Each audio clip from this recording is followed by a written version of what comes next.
Hey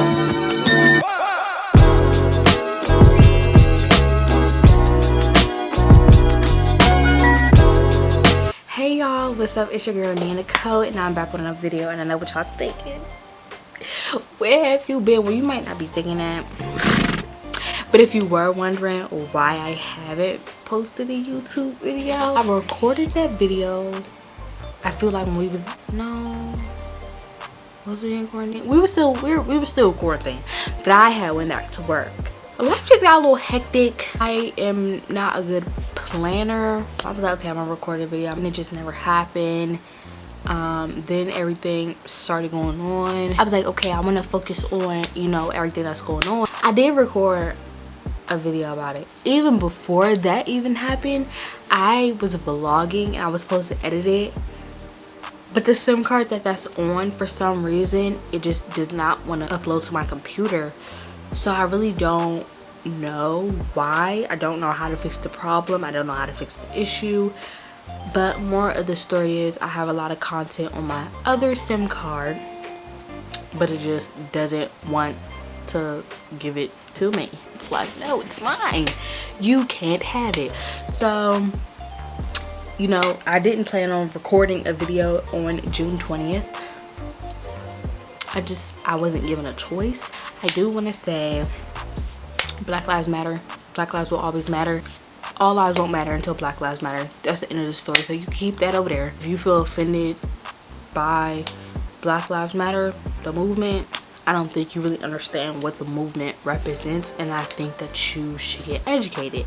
We have tried to get people to hear us, but I feel like right now in this moment they're actually hearing us, and I feel like the things that we're doing and the steps that we're taking right now is really working. When we do stuff together, that matters. At the end of the day, we're not just fighting for us, we're fighting for our families, we're fighting for the people who's lost their life to racism or police brutality. We're fighting for our kids and the generations after us and after our kids. Like, this isn't a thing that should be happening. This isn't a situation that should still be going on. Like, we shouldn't have to live like this. We're gonna take the respect that we deserve because we finally being heard. Like, Black Lives Matter, and they will always matter. If you haven't signed any petitions and you want to, if you go on Twitter, I promise you can find some petitions to sign, because there are so many threads of petitions. Go ahead and sign them. And if you have some money to donate, go on Twitter. You will find so many places to donate on Twitter. If you have the money, donate. I'm not saying like go donate. If you don't have it, it's fine. Sign the petitions. If you have it, donate and sign the petitions. I just feel like in this time we all need to do our part in all of this. Change won't happen unless we make it happen. Hey y'all. Okay, I know what y'all thinking. Y'all probably like, girl, you look completely different than you did in that last clip. And I know. So I recorded a whole video and all that, but I didn't like how I looked and I feel like I was babbling, so I'm gonna record it again. I'm just a perfectionist, and if it's not looking the way I want it to, I'm gonna do it again until I like it. So yeah, as y'all can see, I left the intro in because all of that was valid. I wanted to leave all that in, still wanted that point to be made. So yeah, as y'all can see by the title, I'm going to be talking about, it's not really my first encounter with God. These are the encounters that really had me like intrigued and really wanted to grow my relationship with God. I'm gonna talk about like two of them because they kind of go hand in hand. So if you want to hear all about it, please keep watching this video. If you're not subscribed to me already, hit that subscribe button down there and turn your post notifications on for me so you can know every time I post, and leave me a comment down below. And if you haven't seen my last video, please go watch that. It's my very first video and this is my second video. So yeah, so we're gonna get right into this video. I'm gonna just give y'all a little time. I'm gonna say this was probably like 2016. I grew up in church, but I wasn't really like, oh, me and God relationship. Like, my mindset was always like, oh, when I get older. It was never like, okay, no, I'm gonna do a relationship with God right now. It was never like that. My spiritual mom, love her to death, shout out to her. She basically was going to this service after church. We go to church on Saturday, so she was going to a service after that service, and she basically wanted to take some of the youth from my church. And the first time they went, I didn't go because I don't think I was there. But actually the couple of times that they went, I wasn't there. And eventually, you know, I went. It's called The Roar. You can find them on Instagram, Facebook, Twitter at The Roar DMV if you want to know more about them. When I first went, I didn't know what to expect. Like, you know, like I said, I grew up in church, so I thought it was gonna be like, you know, youth service, whatever the case. Okay, it's gonna be fun, but it's not really nothing I'm gonna be like, oh my gosh, let me come back. Like, that was really how I felt. I really didn't think it was gonna be like that. It wasn't like anything I was quite expecting. It was like a new experience. So yeah, so I went, and it was weird. And it was weird not because like, oh my gosh, I didn't like it. It was weird because it was, like I said, it was something I didn't expect it. I didn't really know how to feel, but I was definitely intrigued. And it intrigued me because so many youth were like so invested into like worshiping and like really having this relationship with God. And I feel like that was just like, for me, it was just like, okay, like it just had me like, okay, like I don't know what this is, but it's cool. The first time I went, nothing really happened. One of the times that I went, it was after worship, after the preaching or whatever. I just remember it was like an altar call, and me and my friend Leah, we were waiting for my spiritual mom to be ready to leave. Like I said, it was an altar call. We were just sitting there waiting or whatever, and this random girl comes up to us. We didn't know her, we never met her before. The most we ever, like, maybe we seen her, I don't even think we even spoke to her. I think at this point that this happened, the most we did was like see her. She came over to us and she was like, hey. We was like, hey. Me back then, I wasn't really friendly. I had a lot going on in my life, mentally and emotionally. I just was really drained. I didn't really want to meet nobody. Over there, I was like, hey. I was just like, hi. My other friend Leah, she was like, hey, you know, she was always more outgoing than me. So she came over there and she was talking, and she just started like saying stuff. So at first she was talking to my friend Leah because she was like, she had a prophetic word. I don't think she necessarily knew which one of us it was for, but she started like talking or whatever, and Leah was like, no, that's not me. And I was just like, it's me. She just was talking and I was crying my eyes out because I was like, how did she know all that? But then I was also like, who told her all that? Like, because I feel like I never really had a prophetic word from I don't really remember getting a prophetic word from anybody until then. I feel like, or maybe this was 2015. This was either 2015 or 2016. I don't really remember getting a prophetic word from anybody until that very moment. And a lot of times at the Roar service, as time started going on, I noticed that giving prophetic words was like something that they did a lot. In my mind, I'm like, you don't get a prophetic word randomly. Like, I didn't really know what the criteria was to get a prophetic word, so I was like, okay, I'm never gonna get one. Like, that's how I felt. The same, like they were always experiencing like the Holy Spirit or like encountering God. I was like, that's never gonna happen to me. Like, that was the type of thing, like, okay, yeah, they're doing it, and I mean, I don't know how I would feel if it happened to me, but it's cool. Like, at this very moment in time, I was very confused. Like, I was very confused. Was the food good? Anyway, I was just so angry and I was just so upset with my life. And it was like in that moment, like God was like showing up in my life slowly but surely, which was like, I was still so confused. So I'm like, what is happening? Like, people are giving me prophetic words, like da da da, and I'm just like, okay, like I'm just so confused. Like, it was a very confusing moment in my life. I'm pretty sure like I told my spiritual mom and she explained it to me, we talked about it, yada yada yada. So that was the first time that I got a prophetic word from somebody. Maybe for like a couple of months after that, came the roar camp. Like I said, I was going to the roar and stuff like that, so I kind of knew them a little bit, but I still wasn't really really open to really talk to people. Like I said, Leah, she was with me. We like started going to the roar together. We went to the camp together and all that, so she was more so the open one, the more outgoing one. So yeah, so I did not really know if I wanted to go to the camp at first, because I don't know, I was just nervous, but I also just was like, I have to really be with these people for 5 days, and I really don't want to be around all these people that I don't know. I literally told Leah, like, when I go, I don't want to talk to nobody, I don't want to make no friends, like, I'm just going because my mother paid. And yeah, like, I was just really angry, like, in this time of my life, that I was intrigued, like, yeah, but I just felt like 5 days was just too much for me, but my mother paid for it, so I did not have a choice, so I went. So I don't remember what day it was. It was like a Wednesday night. If you go to the roar camp and you're watching this, you know Wednesdays nights be the best night. It has never failed us yet. So yeah, so we were at the camp. It was like Wednesday night. I'm just gonna say it was Wednesday night. So it was just a night, whatever. So it was a night. So basically at the roar camp we had service in the morning and at night.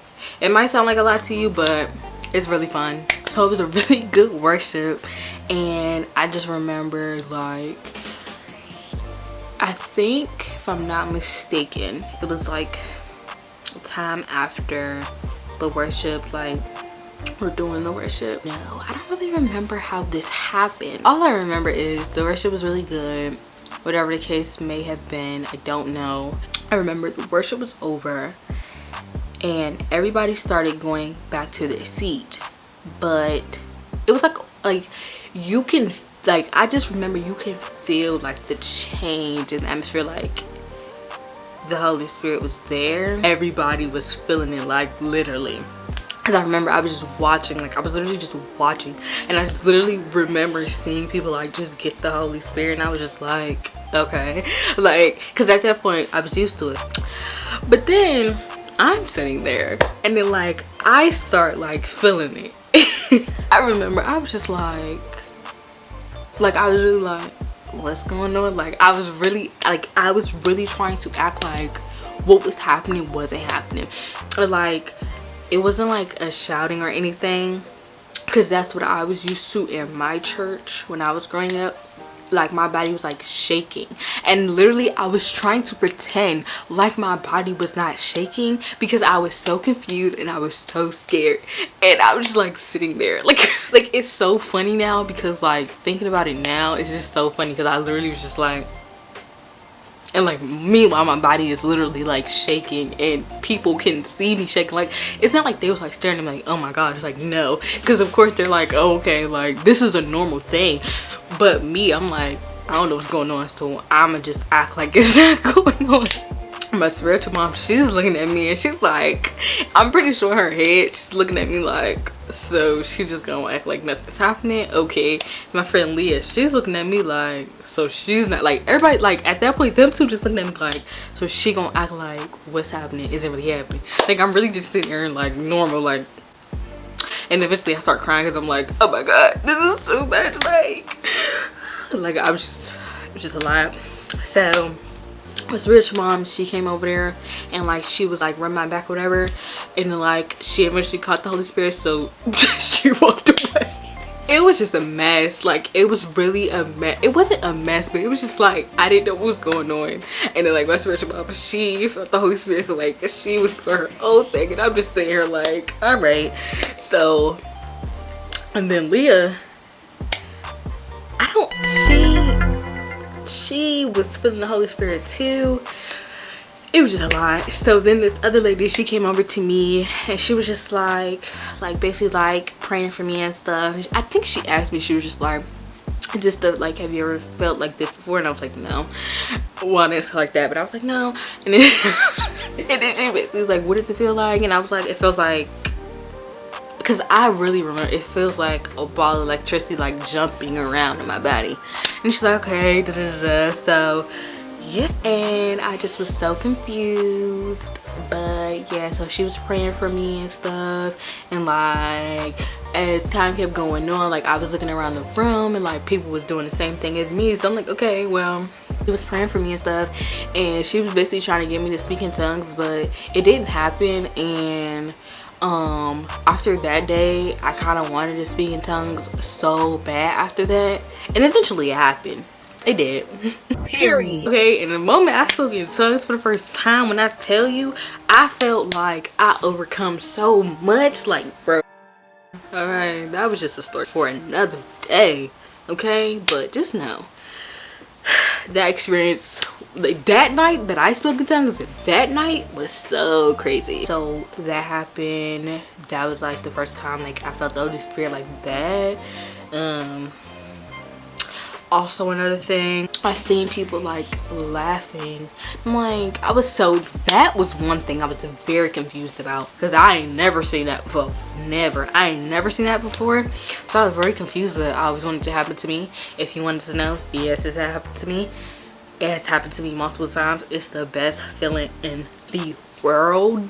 Then I feel like this was also when I was at the camp. I remember we was in worship.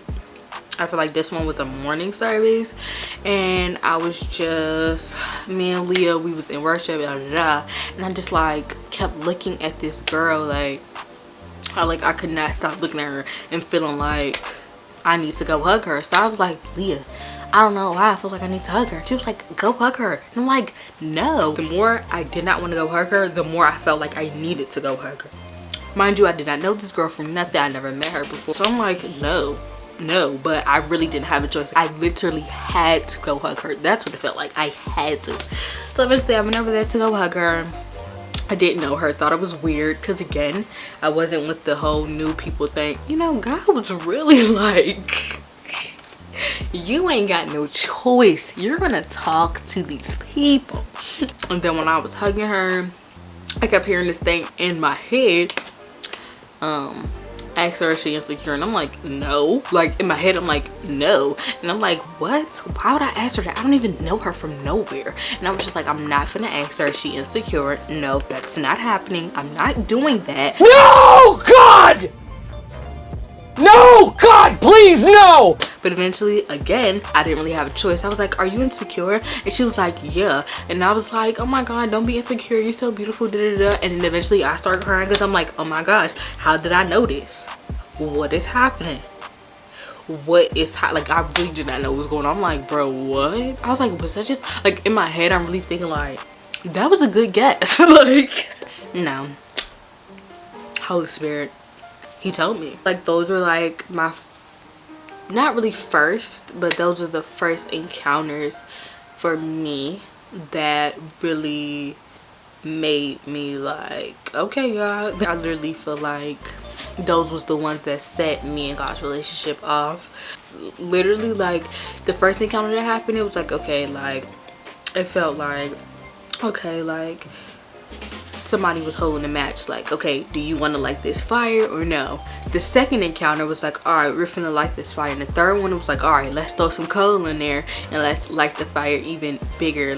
I feel like those three encounters really like made me feel like, okay, I want to know more about God, and I actually want to build a relationship with God. Like, you know, because I grew up of course in church, but I feel like I did not have my own relationship with God. Like, of course, you know, I prayed, or you know, all that, but I feel like now I've actually created a space and a moment and like really have like a relationship with God. Like back then it was just like, I mean, okay, like, yeah, I go to church, yeah, I do this, but it was more so because I had to. Like, I didn't really have a choice.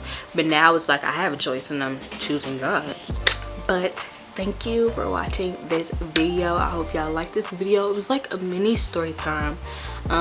Like I said, I recorded this video already, but I'll felt like I needed to record it again, and I feel like I'm gonna like this one. So yeah, if y'all like this video, please give this video a thumbs up. Please subscribe if you haven't already. Leave me a comment down below as to what your encounter with God was like, your very first one, or if you haven't encountered God, comment down below if you want to. And if you haven't followed me on social media, go follow my Instagram at NicoleNia_ and my business page at BetterThanBefore_. Thank y'all for watching. I love y'all, and I will see y'all in the next video. Just want to come back on here really quick and say that I am going to do better at filming and editing. I'm trying to do better at planning, so I am going to set out certain days to edit and to film. So please put in the comment section below what days would y'all think would be better to upload on YouTube, and that would help me to know what days I should film, edit, and all that. So yeah, because I need to set myself a schedule to actually do everything that I need to do, especially with filming, especially with my business page, and just staying on top of myself. And yeah, y'all can stay on top of me too with filming and stuff. So if y'all follow me on my social media, y'all can DM me, or y'all can text me if y'all have my number and be like, Nia, have you filmed this week? Like, that would really help too. So like I said, I am going to do better at filming and stuff. I am going to try to make it my what is the word? I had a brain word. My priority. There it is. I'm gonna try to make it my priority to not let it go this long from posting again. Subscribe. I will see y'all in the next one. Peace out, and I love y'all. Adios, amigas and amigos.